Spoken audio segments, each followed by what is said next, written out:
Thank you very much, Madam Chair, and thank you for being with us here in Johnson County, Kansas. I did want to start with one quick thing. I'm going to put my teacher hat on.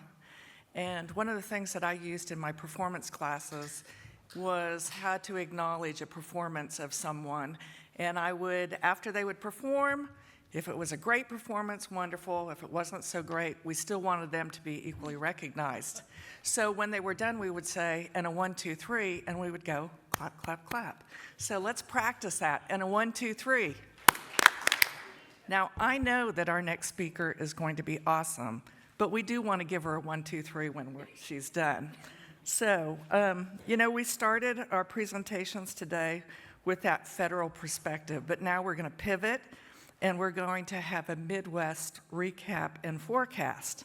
So we have a representative from the Council of State Governments, CSG is what we like to call it, and they've always been a trusted organization in helping those of us that were state policymakers and leaders through their policy research, and even more importantly, the publications that they put out. Since 1933, CSG has championed and supported the work of state legislators by sharing their resources and their strategies. So it is my privilege to introduce Laura Tomaka. She is the director of the Midwest Office there in Chicago for CSG. And a 1, 2, 3. Let's try it again. And a 1, 2, 3.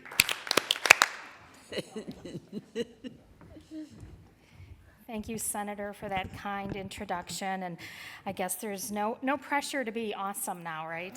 Okay. So before I get started, I want to thank Katie and Rob and Mary and Susan and the entire MEC staff for continuing to invite CSG back to this meeting to present this session. This is my first time here, and I do come with greetings from my predecessor, Mike McCabe, who had retired almost 2 years ago now. And I know he'd been here, and many of you probably know him, so greetings from him. And also greetings on behalf of the entire CSG Midwestern Legislative Conference and its officers, including our current chair, Ohio Senator Bill Reinecke. I've been asked to provide an overview of legislative developments in Midwest states. I suppose I need to, okay. And I'll start with a brief look at the economic and fiscal landscape that you're all operating in, and then I'll provide an overview of recent legislative trends, followed by a recap of this month's election results, and I'll end with a look ahead to the 2025 legislative sessions. Since the economy and budgets ultimately impact everything that happens in the policy arena, let's start here.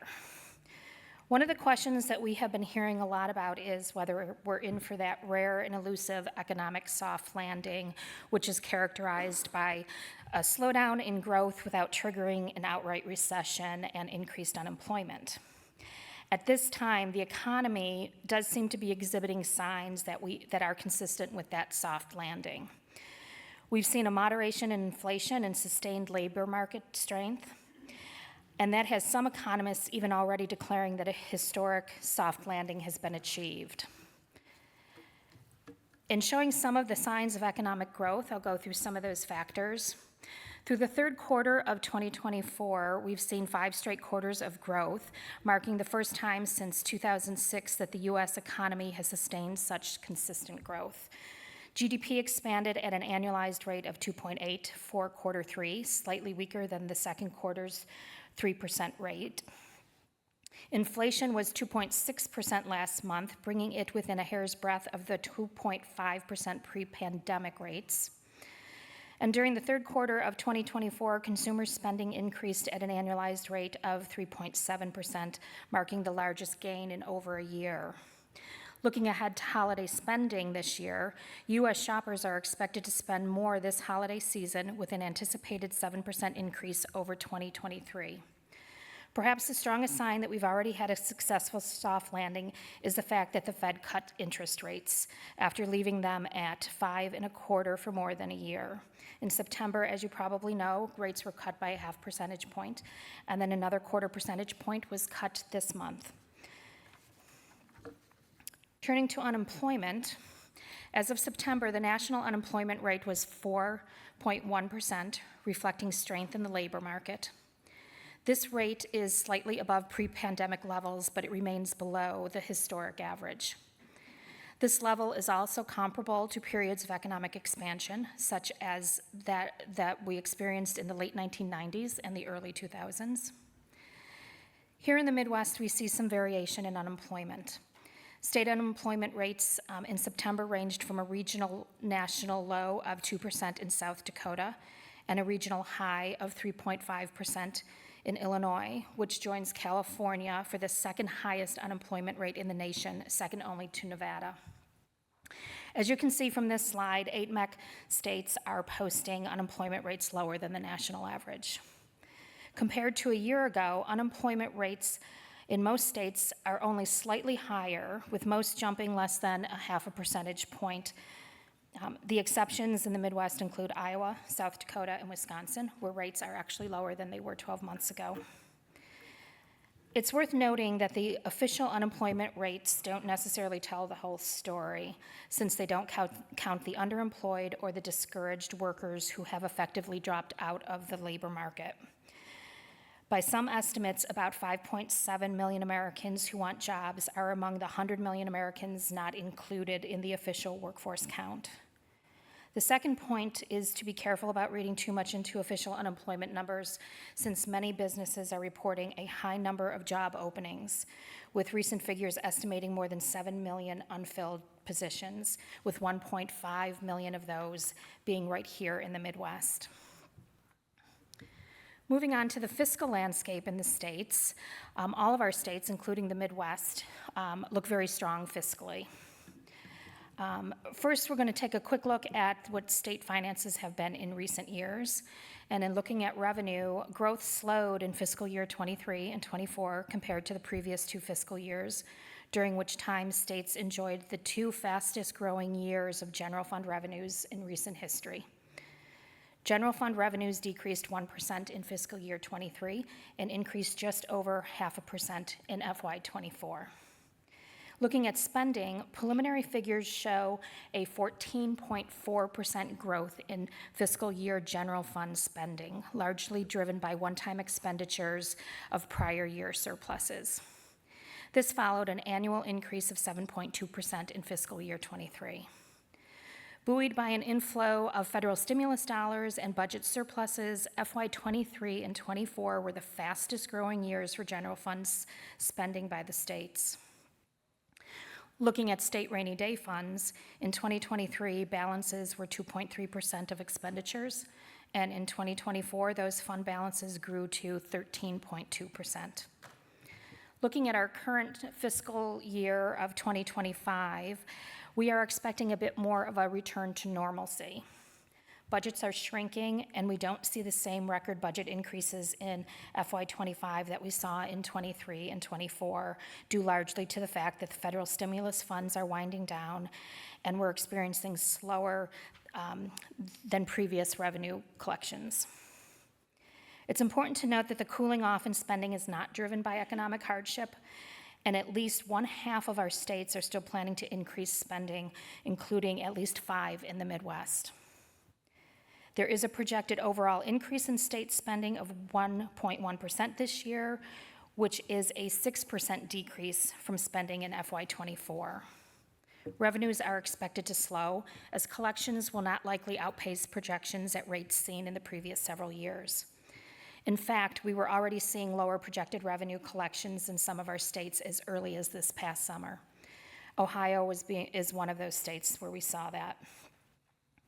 Total state revenue is expected to increase by 1.6% in fiscal 25, and state rainy day funds will continue to grow to an estimated 15% of projected fiscal spending. So as we look at 2025, there's just some takeaways that I would offer to you about what we expect to see. And I would say that 2025 will represent a return to normalcy, and budgeting will likely be approached with a sense of caution and constraint. States will experience revenue pressures coming from the impact of recent tax cuts, as well as slowing inflation and economic growth. Healthy rainy day funds make states very well positioned to withstand any economic downturn or hardship. General fund revenues will perform closer to projections with less surplus revenues at hand compared to what we've been seeing in the past couple of years. And with the wind down of pandemic-era funding, federal funding, we'll see a return to normal budgeting with little or no new revenue, more difficult choices, and the need to prioritize competing fiscal demands. Leaving the economy and fiscal behind us, we will turn to legislative highlights for this year. First, I want to note the context in which our legislators found themselves during the past year. As we already discussed, healthy fiscal conditions influence decision-making, but upcoming constraints and constituent unease over personal finances and the high cost of living have tempered confidence. With this month's elections looming on the horizon, election year dynamics and the national political scene helped to shape their course as well. Additionally, I am sure that you all have observed the heightened partisanship that has crept into state politics, impacting the tone and tenor of debate. And lastly, for some states, legislators were running under newly drawn districts due to delayed implementation of new maps. With this landscape in mind, let's take a look at some of the key issues that we saw in our region this year. First up is taxes.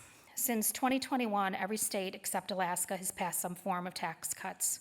In 2024, almost every state in the Midwest either considered or passed some sort of a tax cut. The enacted changes include lowering of individual income tax rates, sales tax reform, new and expanded tax credits, including child care tax credits, limiting business tax credits, property tax relief, the elimination of the grocery tax, and a new tax incentive programs. Property taxes took center stage in the discussions to reform state tax systems in our region, and the debate over property taxes sent two states, Kansas and Nebraska, into special session. And I'm sure there's a couple of you in this room who can tell us more about how that all played out, but I'll give you the bottom line for both of them. Kansas legislators passed a tax cut plan that included property tax relief on the final day of session. That bill was vetoed by Governor Laura Kelly, bringing the lawmakers back to Topeka for a one-day special session. During that time, a bipartisan plan was adopted that reduced state tax by $1.2 billion over 3 years.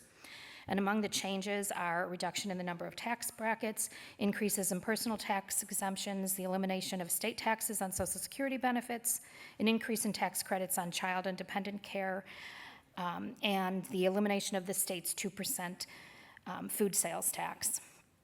Missing from the final compromise was property tax relief, but all indications are that will likely be on the agenda in 2025.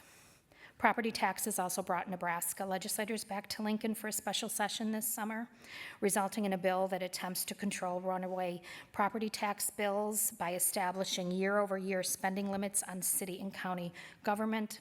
The plan also makes significant income tax cuts, constituting one of the state's largest tax policy changes in recent years.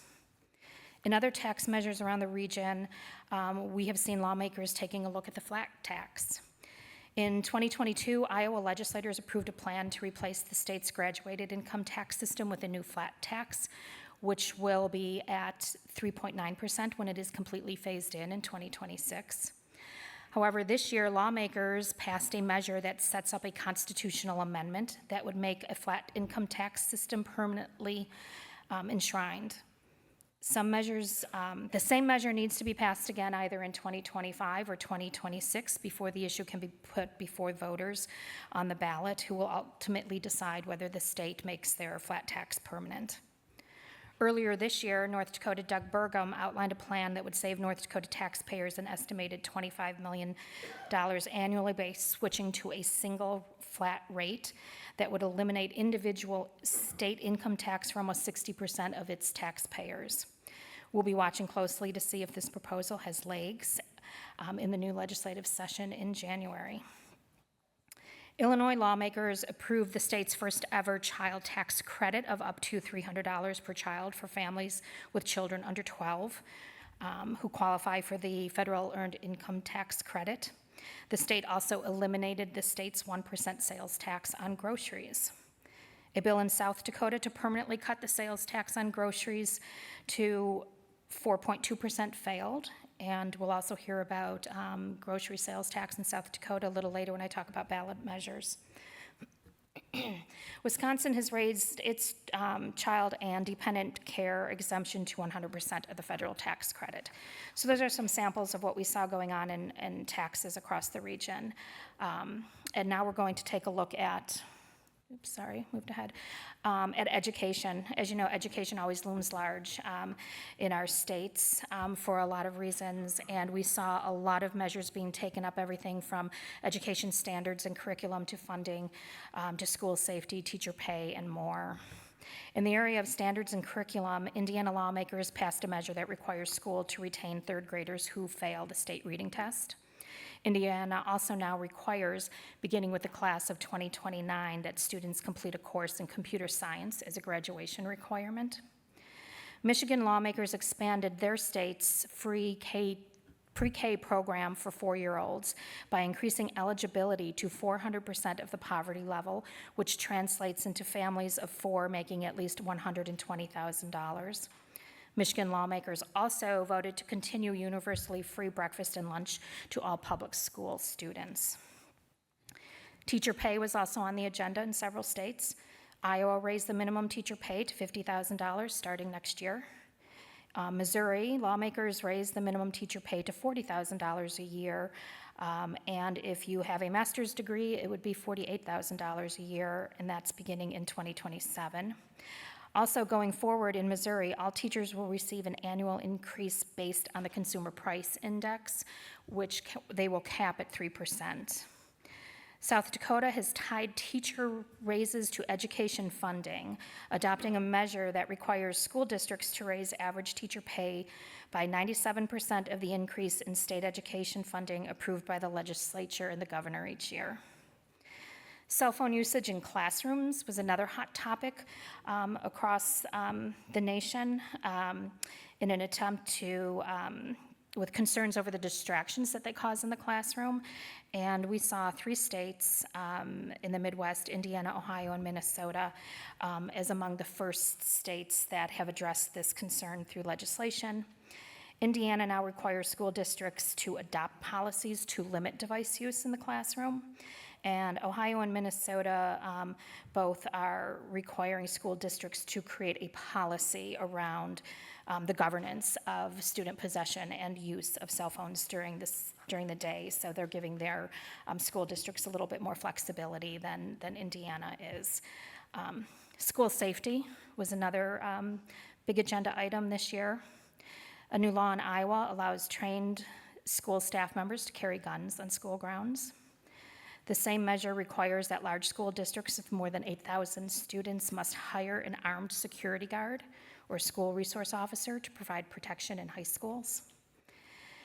On the other end of schools, Nebraska addressed safety in smaller schools by permitting them to allow security personnel and off-duty law enforcement to carry firearms on school grounds or at school events. Chronic absenteeism is also rising in interest throughout our states. One of the figures that I have seen is that post-pandemic, there's been this significant rise in absenteeism, which has almost doubled since 2019, and this is across all demographics of students. So this truancy has become a really big concern. Indiana passed some legislation requiring schools to develop a truancy plan, which includes intervention strategies. And Iowa and Ohio are among 14 other states that have signed a national attendance works pledge, which states that they will start working to cut their chronic absentee rates by 2029. And so we're likely to see legislation in those states in upcoming months.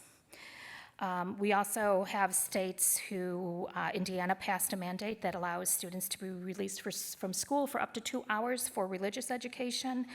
And Ohio, which is still in its final weeks of session this year, is looking at a similar bill. And moving on to higher education, I'm not going to talk a lot about higher education because you all know more about it than I could possibly tell you. And I'm sure you know what's been going on in your states. But one thing that I wanted to point out is a bill in Ohio. Again, Ohio is still in legislative session, has a major higher ed bill in it that is not without controversy. And so it'll be interesting to see what happens with that. Their bill will ban mandatory DEI training. It will prevent unions from negotiating on tenure.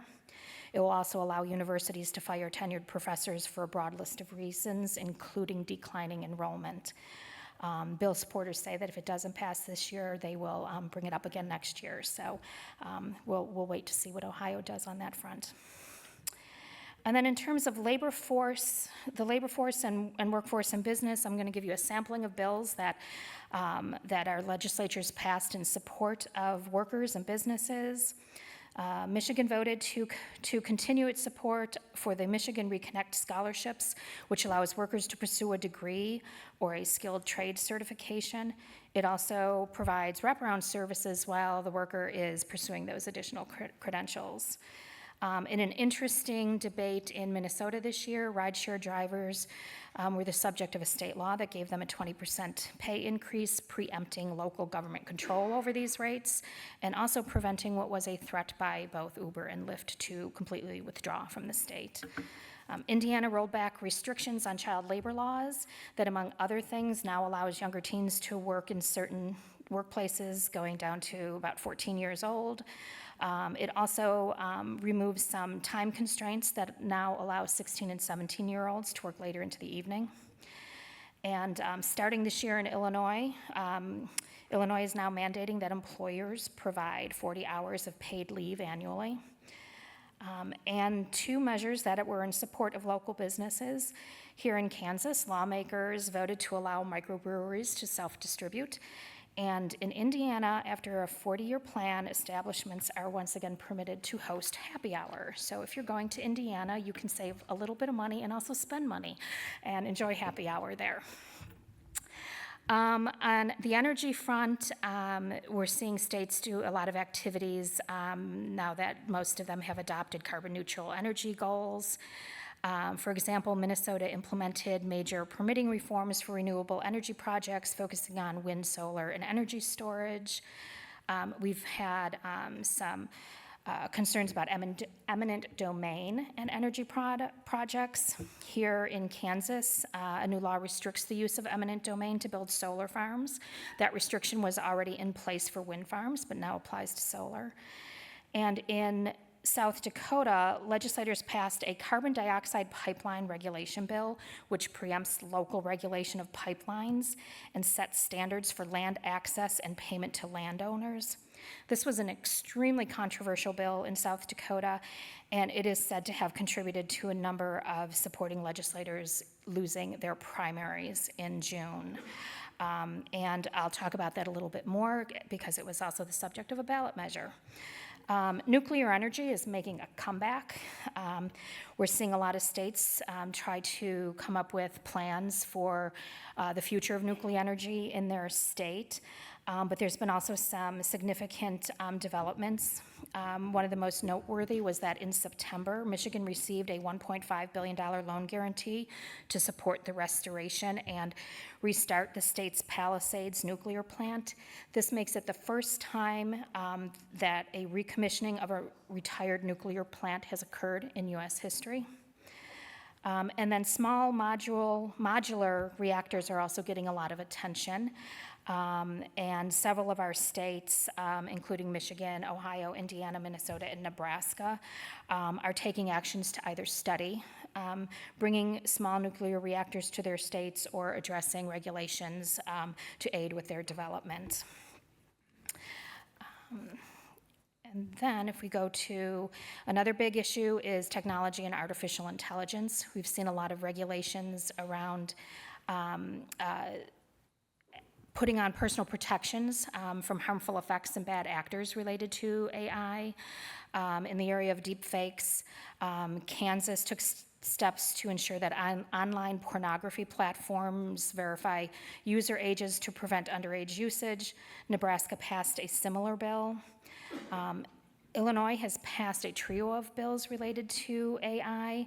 The first outlaws the creation and sharing of pornography made through AI. The second bill allows individuals to seek damages if their voice, likeness, or image is duplicated by AI without their consent.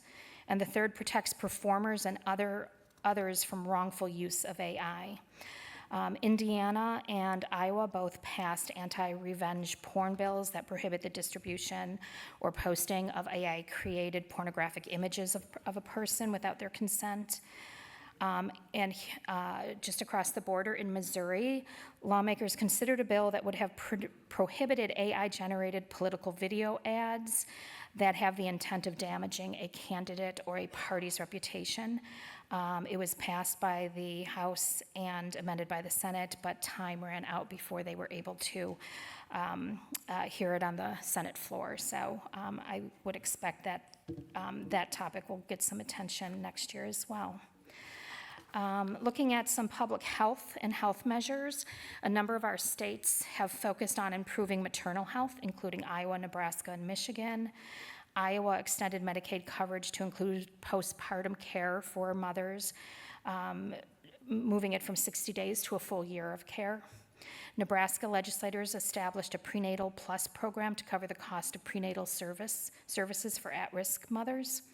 And Michigan also had significant investments in their annual budget related to maternal health services. Michigan also passed a package of bills to eliminate barriers to parentage through assisted reproductive care and surrogacy, including in vitro fertilization. Kansas took on the opioid crisis and passed two bills related to fentanyl. One increases the penalties for the distribution of fentanyl-related products, and the other puts a Good Samaritan law in place that exempts criminal charges for those who call for medical assistance in the case of an overdose. And then in Missouri, pharmaceutical affordability became an issue, and they passed a drug pricing program that requires the distribution of 340B drugs, making essential medication more affordable for low-income residents. And then, of course, it wouldn't be a legislative session without a variety of hot-button social issues. There's been several things that have happened in the area of transgender and gender issues. Here in Kansas, the governor vetoed a bill that would have prohibited gender transition treatments for minors, and the legislature did not override that veto. An active bill in Ohio for the rest of this session is a bathroom locker room bill. The legislature has passed this and has sent it to Governor DeWine's desk. The bill states that students can only use the bathroom or locker room that aligns with their gender assigned at birth.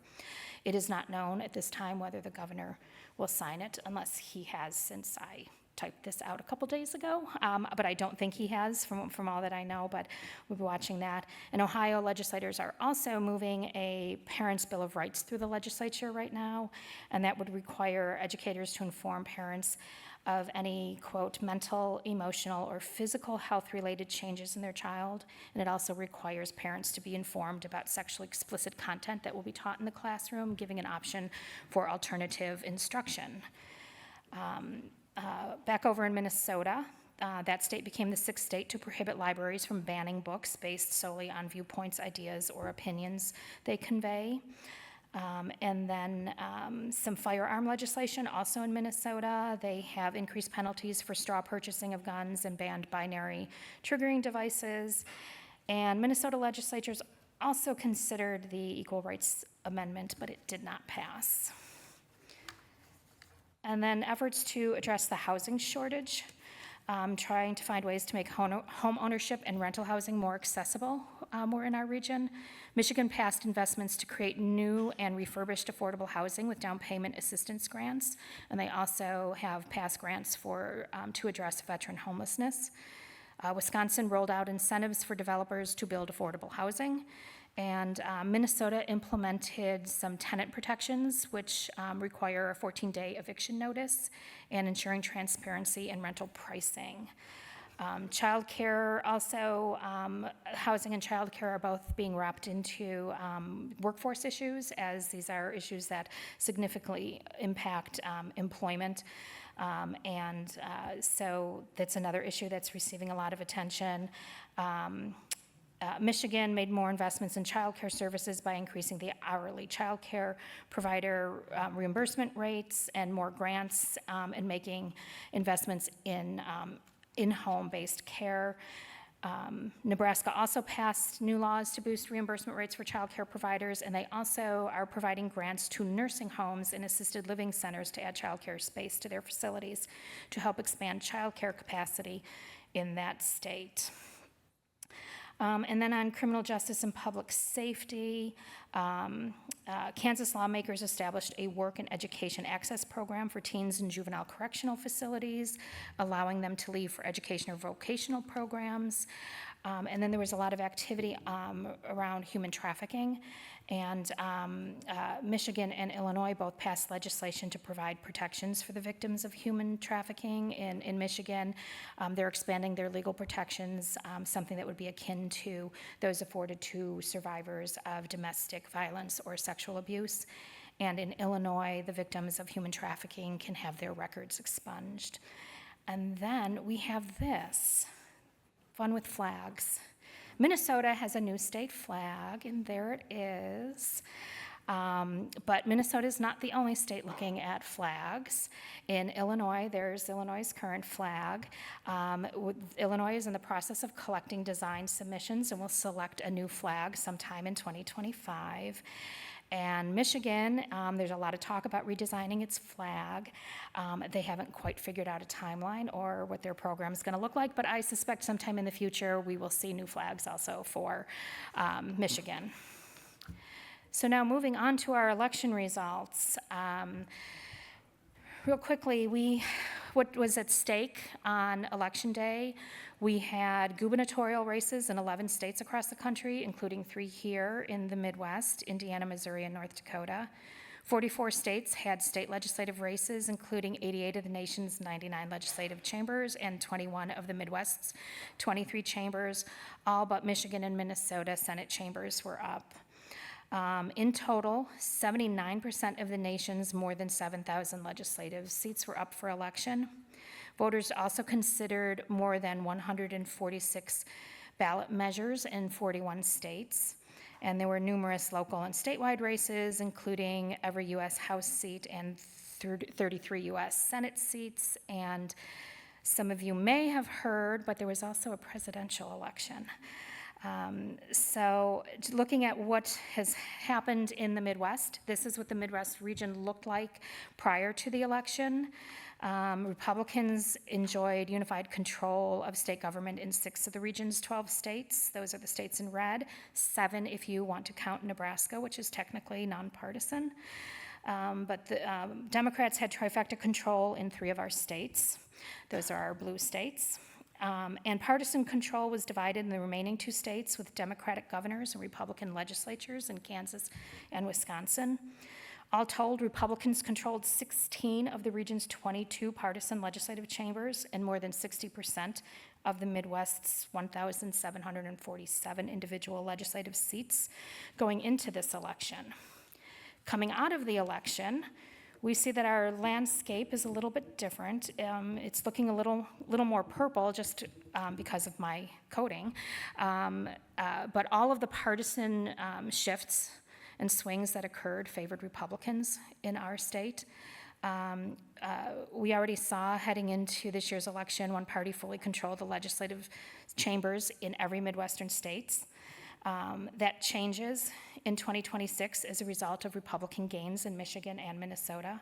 The GOP flipped the Michigan House and now has a 6-seat advantage. In Minnesota, there is a 67-67 split in the House as a result of 3 seats picked up by Republicans.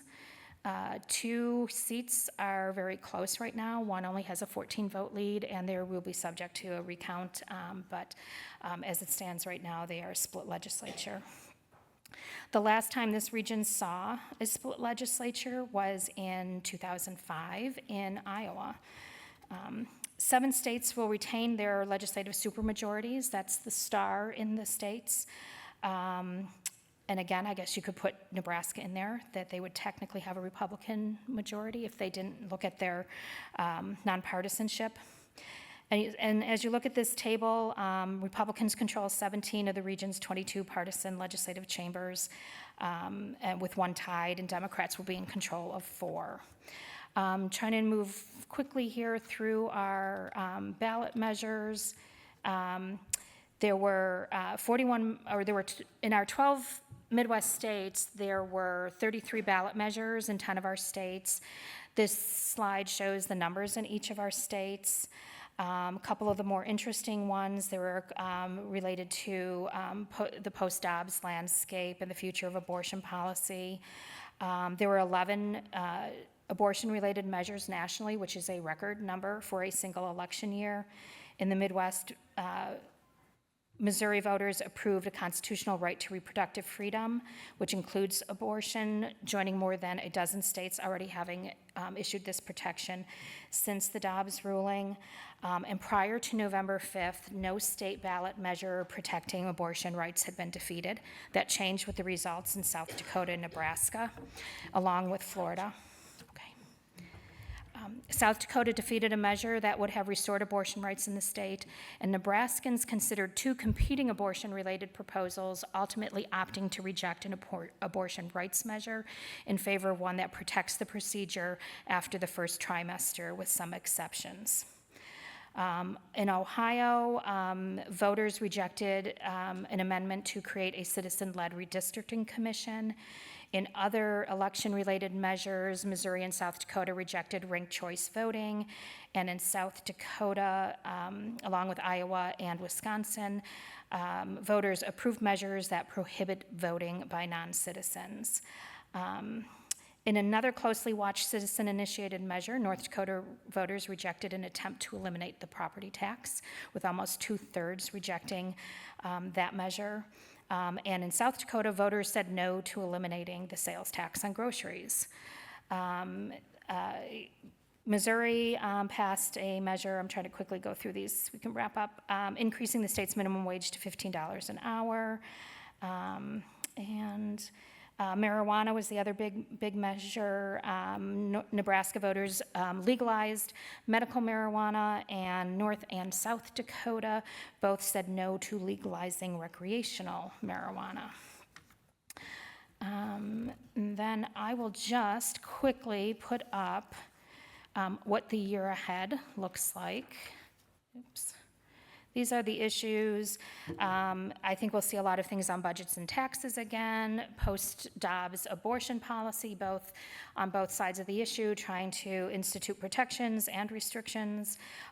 Technology and artificial intelligence will be up. I'm sorry, I'm on the wrong. I'm still on. There we go. Skilled workforce, childcare and housing also is a workforce issue. All of the energy stuff, as I previously talked about as well. PFAS will probably be a big topic as well. Those forever chemicals, we're going to see increased efforts to restrict and regulate them, and into death penalty in Ohio is likely to come up. It's been on the agenda a couple of times, but we're likely to see another push to eliminate the death penalty there.